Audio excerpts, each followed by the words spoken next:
Posisi yang sekarang organisasi seperti itu, nanti kalian harus punya inovatif dengan program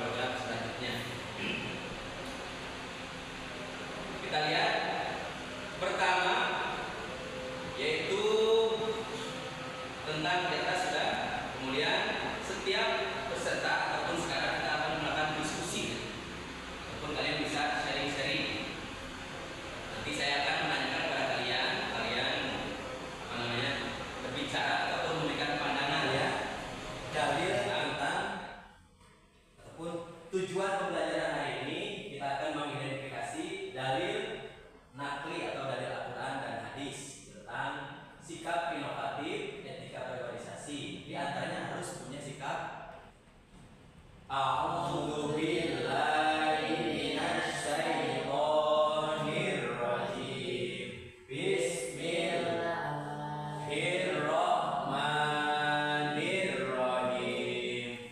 Wa qul i'malu fasayarallahu amalakum wa rasuluhu wal mu'minun wa saturadduna ila alimil ghaibi wasyahadati fayunabbi'ukum bima kuntum ta'malun. Dalil kedua, Quran surah Al-Fusilat ayat 5. Bismillahirrahmanirrahim. Wa qalu qulubuna fi akinnatin mimma tad'una ilaihi wa fi adanina waqru wa min bainina wa bainika hijabun fa'mal innana amilun. Shadaqallahul azim. Keras dalam berorganisasi, kemudian tadi sudah jelaskan hikmah kerja keras, kemudian mengimplementasikan etika dalam berorganisasi, tadi sudah disampaikan oleh teman kita. Kemudian terakhir tadi tentang ciri-ciri inovasi dalam berorganisasi, diantaranya yaitu tadi sudah disampaikan oleh teman kita, memiliki ciri khas khusus ataupun ide yang berbeda dengan program sebelumnya. Kemudian program-program yang dilaksanakan harus memiliki inovasi baru, yaitu program yang terencana, dalam arti suatu inovasi dilakukan melalui suatu proses yang tidak tergesa-gesa, tapi terancang dengan baik dalam program. Kemudian ini contohnya etika dalam berorganisasi, yaitu memiliki etika komunikasi organisasi yang pada umumnya dilakukan oleh anggota organisasi, oleh anggota sama anggota. Sedikit-sedikit menyerang atau sedikit-sedikit sakit hati, sedikit-sedikit lelah, harus punya sikap kerja keras. Kemudian juga harus punya etika. Berarti walaupun kita pintar harus punya etika.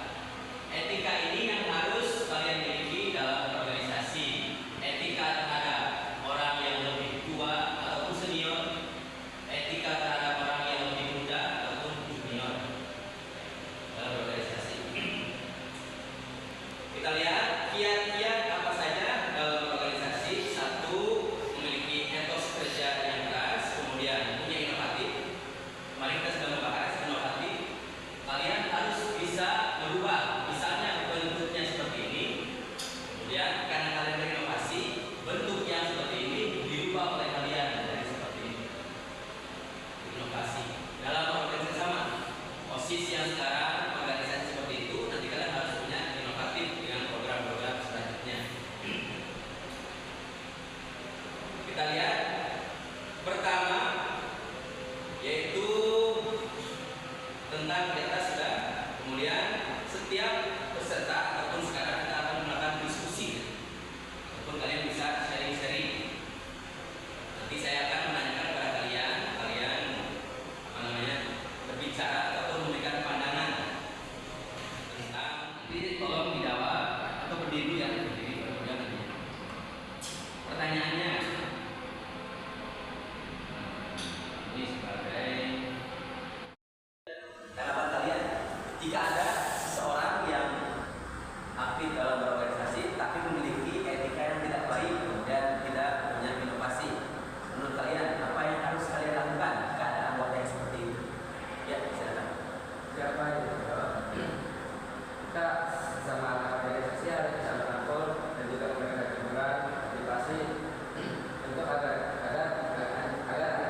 Buat mengembalikan dunia, ya terima kasih Pak. Alhamdulillah pembelajaran hari ini telah selesai. Nanti akan kita lanjutkan pertemuan selanjutnya. Adapun untuk tugas nanti akan saya share di grup WA kelas. Silakan kalian isi, kalian berikan tanggapan di Google Form yang akan nanti saya share. Terima kasih, mudah-mudahan bermanfaatnya. Sampai jumpa di pertemuan selanjutnya. Assalamualaikum warahmatullahi wabarakatuh.